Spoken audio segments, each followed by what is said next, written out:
Telangana public service commission ఒక రాజ్యాంగబద్ధమైనటువంటి సంస్థ. నిరుద్యోగులకు ఒక ఆశాకిరణం. కానీ ఆ ఆశాకిరణం ఇప్పుడు నిరుద్యోగుల ఆశల మీద ఎట్లా నీళ్లు చల్లుతున్నది? పల్లె కన్నీరు పెడుతోంది కనిపించని కుట్రలా అని ఒకప్పుడు వాడుకున్నట్టు ఇప్పుడు నిరుద్యోగులు కన్నీరు పెడుతున్నారు ఒక కనిపించని కుట్రలా. మరి అది ఎవరు చేస్తున్నారు, ఎందుకు చేస్తున్నారు, అసలు ఏం చేసింది, ఇవాటి వీడియోలో చూద్దాం. నమస్తే, నేను Prabhakar Venavanka. Welcome to PV news. ఎవరైనా మన ఛానల్ని సబ్స్క్రైబ్ చేయనట్టయితే వెంటనే సబ్స్క్రైబ్ చేయండి.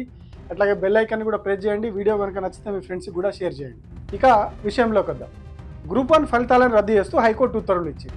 కోర్టు ఆదేశాల వరకు చూసి, అంటే చెప్పిన కొంత మ్యాటర్ చూసి ఏదో ఒక చిన్న అంశం అనుకున్నా, కానీ సోషల్ మీడియాలో అక్కడక్కడ కొన్ని జడ్జిమెంట్ కాపీలు కనిపించాయి. అవి చూసినాక చాలా ఆశ్చర్యం వేసింది.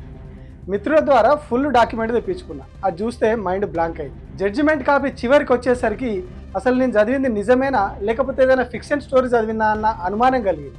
ఎందుకంటే అన్ని ట్విస్టులు, అన్ని తప్పులు ఉన్నాయి అందులో. అవన్నీ కేవలం అభియోగాలు మాత్రమే కాదు, కోర్టు అన్ని ఆధారాలతోటి గుర్తించినటువంటి తప్పులు. పక్కా ప్రణాళికతోటి ఆర్గనైజ్డ్గా ఎట్లా తప్పులు చేసిర్రు, గ్రూప్ 1 అభ్యర్థుల జీవితాలతోటి ఎట్లా ఆడుకున్నారో ఒక్కొక్క పేజ్ చూస్తా అంటే భయం వేసింది. ఒక పబ్లిక్ సర్వీస్ కమిషన్ ఈ స్థాయిలో తప్పులకు పాల్పడుతుందా? పరీక్షల నిర్వహణకు తాను పెట్టుకున్న రూల్స్నే తానే బ్రేక్ చేస్తుందా అని ఆశ్చర్యం వేసింది.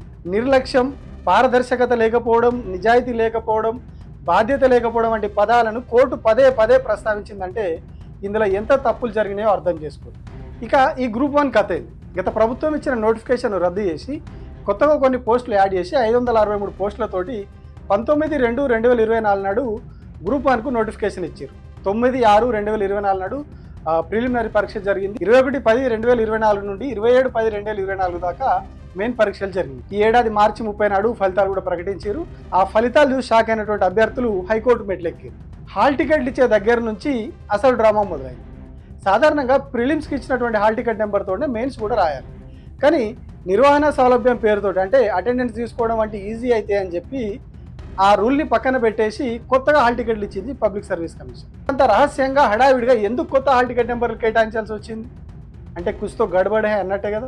ఇక పరీక్ష కేంద్రాల కేటాయింపు మొదట 45 కేంద్రాలు అని చెప్పారు, కానీ తర్వాత వాటి సంఖ్యను 46కు పెంచారు. అదేందని కోర్టు అడిగితే మిగతా సెంటర్లలో అభ్యర్థుల సంఖ్యను తక్కువ చేసినాం, అందుకే ఇక్కడ ఒకటి కొత్తగా యాడ్ చేయాల్సి వచ్చిందని చెప్పారు. ఇందులో కోటి ఉమెన్స్ కాలేజీలో 2 సెంటర్లు పెట్టారు. అయితే ఈ 2 సెంటర్లు కూడా మహిళా అభ్యర్థులకు మాత్రమే అని చెప్పారు. అగో అట్లెట్లా పెడతారు, ఓన్లీ మహిళలకు ఎట్లా సెంటర్ పెడతారని అడిగితే అది మహిళా కాలేజీ, అక్కడికి పురుషులు వస్తే బాత్రూంలకు వాటి వీటికి ఇబ్బంది అవుతుంది, మహిళల భద్రత అట్లనే వాళ్ళకి ఇబ్బందులు రావద్దన్న ఉద్దేశంతో ఈ మహా ఘనకార్యం చేసినామని వాళ్ళు చెప్తున్నారు. అంతేకాదు ఆ కాలేజీ వాళ్ళు కూడా మాకు అట్లనే చెప్పారు, మహిళలకే కేటాయించాలని చెప్పారు. కానీ ఆ లెటర్ చూపిరి అని అడిగితే మాత్రం బిక్కముఖం పెట్టారు. కానీ ఈ సినిమా ఇక్కడితో అయిపోలేదు, ఇంకా చాలా ఉంది. మొత్తం మెయిన్స్ రాసిన మహిళా అభ్యర్థులలో 20% మంది కోటి మహిళా కాలేజీలు ఉన్నటువంటి 2 సెంటర్లలో రాశారు. కానీ దానికి కొద్ది రోజుల ముందు ఇదే సెంటర్లో యూపీఎస్సీ ఎగ్జామ్ జరిగింది. ఆ ఎగ్జామ్లో మహిళలు పురుషులు ఇద్దరికి సెంటర్ అది. కానీ ఇక్కడికి వచ్చేసరికి కేవలం మహిళలకు మాత్రమే పెట్టారు. ఇదేందని గట్టిగా కోర్టు అడిగితే సేమ్ మళ్ళీ నీళ్ళు నమ్మలేరు. సాధారణంగా ర్యాండమ్గా అభ్యర్థులను ఎంపిక చేసి పరీక్ష కేంద్రాలు కేటాయిస్తారు. అంటే మన 10th ఇంటర్లో ఎగ్జామ్ రాసినప్పుడు జంబ్లింగ్ సిస్టమ్ ఉంటుంది. మనం ఇంకో దగ్గర పడతాం, ఇంకో దగ్గర పడతారు, మన వాళ్ళు ఎవరు మన పక్కన ఉంటారు. సేమ్ అట్లా పెట్టాలి. కానీ మహిళా కాలేజీలో కేవలం మహిళలకే కేటాయించినప్పుడు అక్కడ ఎట్లా జంబ్లింగ్ చేసిరు అంటే, జంబ్లింగ్ చేస్తే పురుషులు ఉండాలి, స్త్రీలు ఉండాలి, కానీ అక్కడ కేవలం మహిళలనే పెట్టిర్రు. అప్పుడు జంబ్లింగ్ ఎట్లా జరిగింది, ఈ ర్యాండమైజేషన్ అనేది ఎట్లా చేసిర్రు అని అంటే సేమ్ అక్కడ కూడా కోర్టు అడిగితే సర్కారు వకీలు తెల్లముఖం పెట్టిండు. మరి మహిళల సౌకర్యాలు, భద్రత అని ఈ కోటి ఉమెన్స్ కాలేజ్ విషయంలో చాలా కథలు చెప్పారు. మరి అట్లా చెప్పినప్పుడు దివ్యాంగులకు కూడా అట్లాంటి సౌకర్యాలు కల్పించాలి కదా. కానీ ఏం చేసిరో తెలుసా, దివ్యాంగులకు సిటీ అవుట్స్కట్లో చాలా కాలేజీల్లో వాళ్ళకి సెంటర్ ఇచ్చారు. అంతేకాదు వాళ్ళని 2nd ఫ్లోర్ 3rd ఫ్లోర్లో వాళ్ళకు ఎగ్జామ్ సెంటర్ పెట్టారు. వాళ్ళకి కాళ్ళు సరిగా లేక, చేతులు సరిగా లేక అక్కడ దాకా ఎక్కిపోయి ఎట్లా పరీక్ష రాస్తారు? ఇక్కడ కోటి ఉమెన్స్ కాలేజీలో వర్తించిన లాజిక్ ఎందుకు మరి దివ్యాంగులకు వర్తించలేదు అంటే, ఎందుకు మరి ఇట్లా ఎందుకు చేయాల్సి వచ్చింది అంటే, తెర వెనకాల ఏదో జరగకుండా, ఏం చేయకుండా ఇట్లా ఎందుకు చేస్తారు? మనం వీడియో స్టార్టింగ్లో చెప్పుకున్నాం, అటెండెన్స్ సౌలభ్యం కోసమే మెయిన్స్కి సెపరేట్ హాల్ టికెట్లు ఇచ్చిర్రు అని. ఇప్పుడు దాని గురించి డీటెయిల్గా మాట్లాడుకుందాం. ఒక విషయం చెప్తాను అవ్వద్దు ఇక్కడ. అసలు ఇంత చేసి, ఇన్ని హాల్ టికెట్ నెంబర్లు మార్చి, ఇంత కథ చేసి, రూల్స్ విరుద్ధంగా పోయినా కూడా అసలు మెయిన్స్ పరీక్షకు ఎంతమంది హాజరయ్యారో వాళ్ళ దగ్గరే సరైన లెక్కలు. 21,093 మంది పరీక్ష రాసిరని 27/10/2024 నాడు చెప్పారు. ఇంట్లో 18 మంది స్పోర్ట్స్ కోటా వాళ్ళు కూడా ఉన్నారని చెప్పారు. కాదు పరీక్ష రాసిన వాళ్ళు 21,085 మంది అని 30/3/2025 నాడు ఏదైతే ఆ రిజల్ట్ ఇచ్చిర్రో ఆ రోజు మళ్ళీ చెప్పారు. 25 మంది ఫలితాలను ఆపినాం కాబట్టి ఆ లెక్క వచ్చిందని అన్నారు. అలాంటప్పుడు ఆ 25 కూడా దీనికి యాడ్ చేస్తే మొత్తం 21,110 మంది అభ్యర్థులు పరీక్ష రాసినట్టు అయిపోయింది. కానీ 13/3/2025 నాడు పబ్లిక్ సర్వీస్ కమిషన్ ఒక ప్రెస్ నోట్ ఇచ్చింది. అందులో ఉన్న లెక్క ఎంత అంటే 20,161.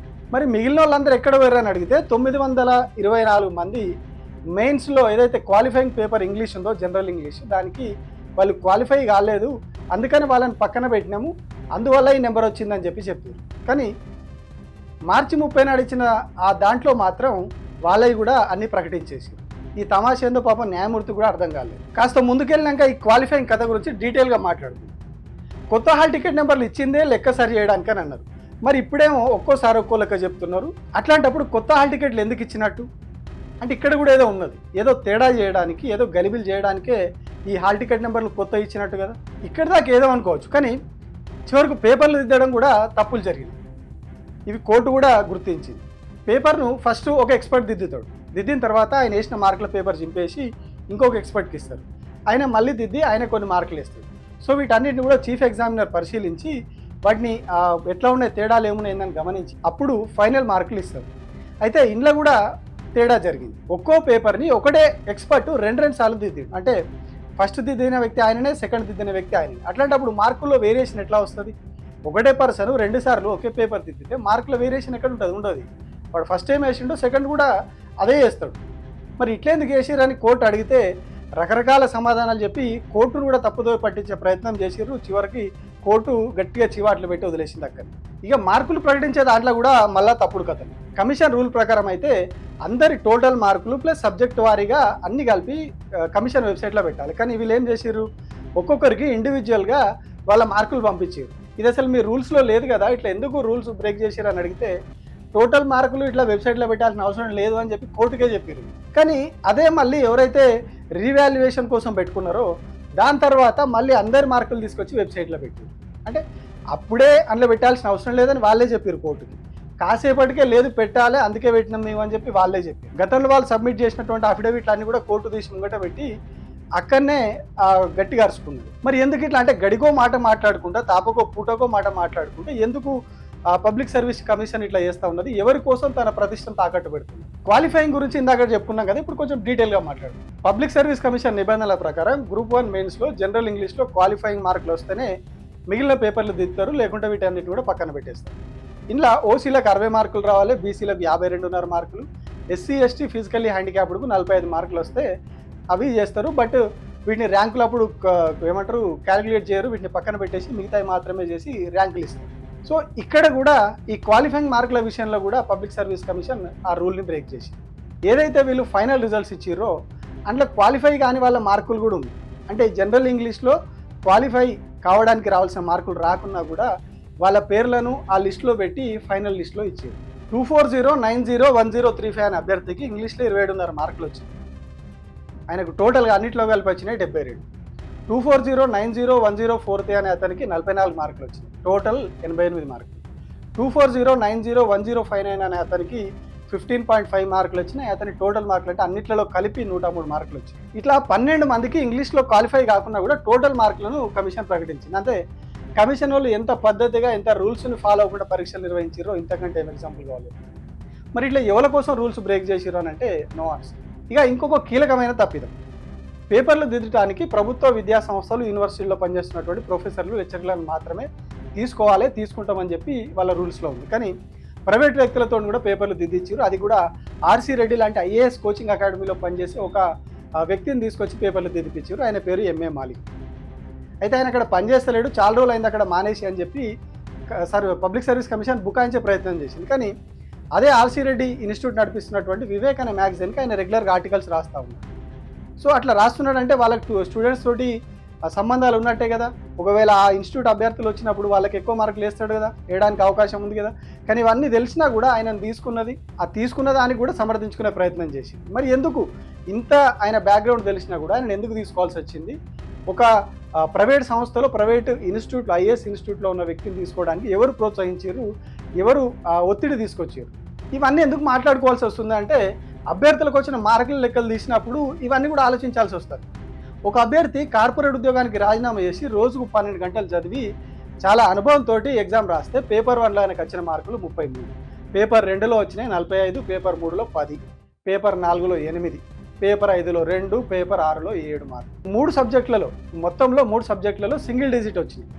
ఇంకా గమ్మత్ ఏంటంటే తెలంగాణ ఉద్యమం గురించి ఆయన రాస్తే అందులో వాళ్ళు వేసింది 7 మార్కులు. తెలంగాణ రాష్ట్ర ఏర్పాటు దీనికి సంబంధించిన సబ్జెక్టులో ఆయన రాస్తే వచ్చిన మార్కులు 7. ఇది చూసి న్యాయమూర్తే షాక్ అయ్యారు.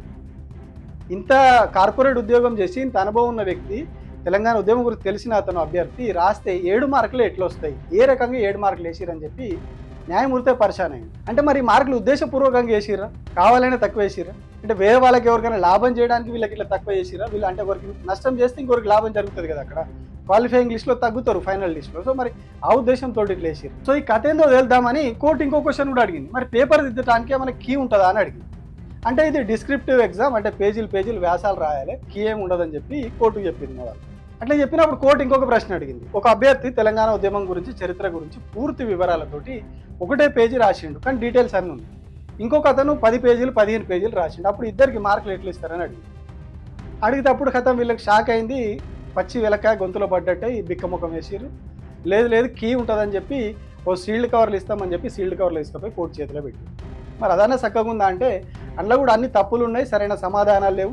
ఏదైతే మీరు కీ అని చెప్పిర్రో అక్కడెక్కడో డిస్క్రిప్టివ్ ఆన్సర్ లేవు, జస్ట్ సబ్ హెడ్డింగ్లు 4 పెట్టి మాకు అప్పచెప్పిర్రో అది సరిగా లేనే లేదు, అది ఎట్లా కీ అవుతుంది అని చెప్పేసి కోర్టు ప్రశ్నించింది. అంటే ఏదైతే వీళ్ళు కీ ఒక ఈ మోడల్లో ఆన్సర్ ఉండాలి అని చెప్పి ఏదైతే పబ్లిక్ సర్వీస్ కమిషన్ నిర్ణయించుకున్నదో, ఆ పేపర్లు దిద్దే వాళ్ళకి ఇస్తుందో అది కూడా సరిగా లేదు. అది సరిగా లేనప్పుడు వీళ్ళకి ఎట్లా మార్కులు ఇస్తారు, అభ్యర్థులకు ఎట్లా పేపర్లు దిద్దిరు, ఎట్లా మార్కులు ఇచ్చారు.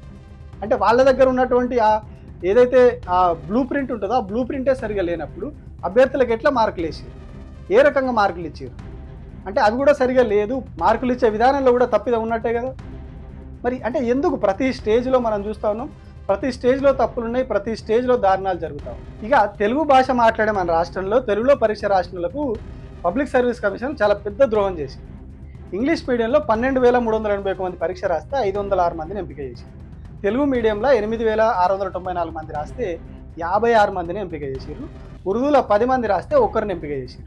అంటే ఇంగ్లీష్ మీడియం వాళ్ళు 89.88%, తెలుగు మీడియం వాళ్ళు 9.95%, కేవలం 9.95%. ఉర్దూలో రాసిన వాళ్ళు 10% మంది మాత్రమే ఎంపికయ్యారు. అంటే వాళ్ళు తెలుగులో సంతృప్తికరంగా ఆన్సర్, అంటే ఫుల్ ఫ్లెడ్జ్డ్గా వాళ్ళ ఆన్సర్ రాసినా కూడా, దానికి కరెక్ట్ వాళ్ళు ఇచ్చిన క్వశ్చన్ కరెక్ట్ ఆన్సర్ రాసినా కూడా వాళ్ళని ఎంపిక చేయలేదు అనేది ఇక్కడ క్లియర్ కట్ అర్థమవుతాం. ఇంగ్లీష్లో రాసిన వాళ్ళకి ఎక్కువ మార్కులు వేసారు, తెలుగులో రాసిన వాళ్ళకి తక్కువ మార్కులు వేసారు. మరి దీని వెనకాల ఉన్న దురుద్దేశం ఏంది? అసలు పేపర్ దిద్దినోడికి తెలుగు వచ్చా, లేకపోతే వానికి అసలు సబ్జెక్ట్ నాలెడ్జ్ ఉందా, తెలుగు నాలెడ్జ్ ఉందా? ఇప్పుడు ఇవన్నీ కూడా అనుమానాలు బయటపడతా ఉన్నాయి. ఇది కూడా కోర్టు కూడా ఇది గుర్తించింది. అట్లా మార్కులలో తేడా జరిగిందంటే ఖచ్చితంగా ఆ పర్సన్కి నాలెడ్జ్ ఉందా లేదా, ఎట్లాంటి వాళ్ళని పెట్టి చేసిర్రు అని చెప్పి కూడా ప్రశ్నించింది. మనం ముందు కూడా చెప్పుకున్నాం, ఒకే అభ్యర్థితోని 2 పేపర్లు, అంటే తెలుగు మీడియం ఇంగ్లీష్ మీడియం పేపర్లు కూడా దిద్దిపించారు. ఇక మహిళా అభ్యర్థుల ఎంపికలు కూడా పెద్ద గలిబిలు ఉన్నది. 28 సెంటర్లలో, అంటే మొత్తం సెంటర్లలో 28 సెంటర్లలో మహిళలు పరీక్ష రాశారు. కానీ 18, 19 సెంటర్లు, అంటే కోటి ఉమెన్స్ కాలేజీలో ఉన్నటువంటి 2 సెంటర్లు ఇవి. ఈ 2 సెంటర్ల నుంచి 71 మంది సెలెక్ట్ అయ్యారు. అంటే ఒక్కొక్క సెంటర్ నుంచి 35 మందిని ఎంపిక చేశారు. అంటే మిగతా 26 సెంటర్లు, అంటే ఇక్కడ 28 సెంటర్లలో వాళ్ళు రాస్తే, లేడీస్ రాస్తే 2 సెంటర్ల నుంచి 71 మంది, 26 సెంటర్ల నుంచి 139 మందిని సెలెక్ట్ చేశారు. అంటే ఇక్కడ ఈ 26 సెంటర్లలో ఒక్కో సెంటర్ నుంచి 5.35% సెలెక్ట్ అయ్యారు. అంటే ఇక్కడ మహిళలకు సెపరేట్గా కేటాయించినప్పుడే చాలా అనుమానాలు వచ్చినాయి. ఇప్పుడు ఈ కేటాయింపుతోటి, ఈ ఎంపికతోటి ఇంకింత అనుమానాలు బలపడ్డాయి. అంటే ఏ కుట్ర లేకపోతే రూల్స్కు విరుద్ధంగా ఒక 2 సెంటర్లను కేవలం మహిళలకే కేటాయిస్తారు. అక్కడి నుంచే ఎక్కువ మంది ఎట్లా సెలెక్ట్ అవుతారు? అంటే మొత్తం 26 సెంటర్ల నుంచి ఒక రకంగా ఉంటుంది, కేవలం 2 సెంటర్ల నుంచి ఎక్కువ మంది ఎట్లా సెలెక్ట్ అవుతారు? అంటే ఎట్లా సాధ్యమవుతుంది? ఇంకా గమ్మత్తు విషయం ఏంటంటే ఈ పరీక్ష రాసిన వాళ్ళలో 719 మందికి సేమ్ మార్కులు వచ్చింది. అసలు ఎట్లా సాధ్యమవుతుంది? వాళ్ళందరూ సేమ్ టు సేమ్ జిరాక్స్ కొట్టిరా, మరి ఒక పేపర్ కింద ఇంకోటి కార్బన్ పేపర్ పెట్టి రాసినట్లున్నా, కానీ అంతమందికి సేమ్ మార్కులు వచ్చినాయి. అసలు అంతమందికి సేమ్ మార్కులు ఎట్లా వస్తాయి? అది మళ్ళీ కాంపిటేటివ్ ఎగ్జామ్, హాఫ్ మార్క్ తేడా వచ్చినా జీవితం నాశనం అవుతుంది, జీవితాలు తారుమారైతాయి. కాబట్టి ఒకళ్ళు మొక్కలు చూడరు, ఒకరికి అసలు ఆన్సర్లు చెప్పుకోరు, ఏం చెప్పకుండా పరీక్ష రాస్తారు. అట్లాంటప్పుడు సేమ్ మార్కులు వచ్చినాయి, అది కూడా పక్క నెంబర్లలోకి సేమ్ మార్కులు వచ్చినాయి. ఎట్లా వస్తాయి?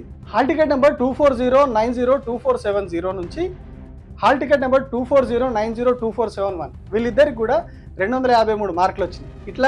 ఇట్లా ఇంకా 28 మందికి సేమ్ ఇవే మార్కులు వచ్చినాయి. 2409053007 అట్లనే 5308 వీళ్ళిద్దరికి కూడా సేమ్ మార్కులు వచ్చినాయి 373.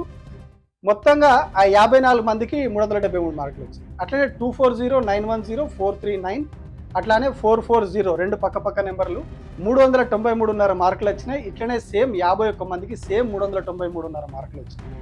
ఇక 500 మార్కుల నుంచి 550 మార్కుల మధ్యలో 52 మందికి వచ్చినాయి. 490 నుంచి 499.5 మధ్యలో 29 మందికి వచ్చినాయి. 480 నుంచి 489.5 మధ్యలో 62 మందికి వచ్చినాయి. 470 నుంచి 479.5 మధ్యలో 92 మందికి వచ్చినాయి. 460 నుంచి 469.5 మధ్యలో 154 మందికి వచ్చినాయి. అంటే సేమ్ మార్కులు ఈ గ్యాప్లో 10 మార్కుల గ్యాప్లో ఇంత మందికి మార్కులు వచ్చినాయి. సరే, మల్టిపుల్ చాయిస్ ఎగ్జామ్ అయితే ఏదో సేమ్ పెడతారు కదా అట్లా వచ్చినాయి అని అనుకోవచ్చు. కానీ ఇది మల్టిపుల్ చాయిస్ కాదు, డిస్క్రిప్టివ్. వ్యాసాలు రాయాలి, పేజీలు వ్యాసం రాసి రావాలి. ఒక్కొక్కరు ఒక్కో రకంగా రాస్తారు, ఒక్కో ప్యాటర్న్ ఉంటుంది. అట్లాంటప్పుడు ఎట్లా వచ్చినాయి సేమ్ మార్కులు ఎట్లా వచ్చినాయి, ఇంతమందికి ఎట్లా వచ్చినాయి? అసలు ఇది కోర్టు కూడా అర్థం కాలేదు, న్యాయమూర్తి కూడా పాపం అర్థం కాక తలకాయ పట్టుకున్నాడు. ఇట్లా ఒక్క తప్పు 2 తప్పులు అనుకుంటే ఏమనుకోవచ్చు, కానీ మొదటి నుంచి చివరి వరకు ప్రతి చోట ప్రతి సందర్భంలో తప్పులు జరిగాయి. ఇవి కేవలం తప్పులు మాత్రమే కాదు, ఉద్దేశపూర్వకంగా కుట్రపూరితంగా చేసినటువంటి క్షమించరాని నేరాలు. ఎందుకంటే ఏకంగా కోర్టులోనే పబ్లిక్ సర్వీస్ కమిషన్ పదే మాట మార్చింది. మనం జడ్జిమెంట్ కాపీలో చూస్తే ఆ మాట మార్చిన ప్రతిసారి కోర్టు అడ్వకేట్ ఎవరైతే ప్రభుత్వ న్యాయవాది ఉన్నారో ఆయనకు చీవాట్లు పెట్టింది. అవన్నీ కూడా జడ్జిమెంట్ కాపీలో కూడా ఉంది. అట్లనే చాలా ప్రశ్నలకు జవాబు చెప్పలేక తెల్లముఖం వేసింది. అంటే ఎక్కడనో ఏదో జరిగింది, ఎవరి కోసమో ఎవరి ఆదేశాలతోనో ఈ కథ అంతా నడిపించింది. లేకపోతే ఇట్లెందుకు చేస్తారు?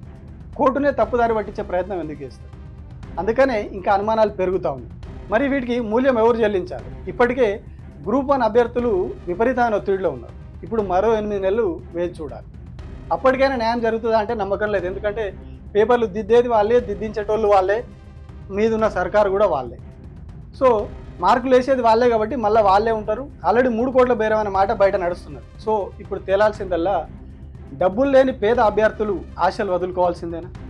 పోస్టులు ఎవరు అమ్ముకుంటున్నారు, ఎన్ని అమ్ముకుంటున్నారు, ఇప్పటికీ ఎన్ని అమ్ముడు పోయినాయి? దీనికోసం పబ్లిక్ సర్వీస్ కమిషన్ ఎంతకు అమ్ముడు పోయిందనే విషయాలు ఇప్పుడు బయటపడాలి. ఇన్ని ఘోరాలు కళ్ళము కూడా కనిపిస్తా అంటే దీని మీద మరి సిబిఐ చేస్తారో, లేకపోతే ఈడీ ఎంక్వైరీ చేస్తారో, లేదంటే ఉల్టా చోర్ కొత్వాల్ కూడా అంటే అన్నట్టే రివర్స్లో మళ్ళీ ప్రతిపక్షాల మీద వాటి మీద వేసి కాలం వెల్లదిస్తారో చూడాలి. Thank you.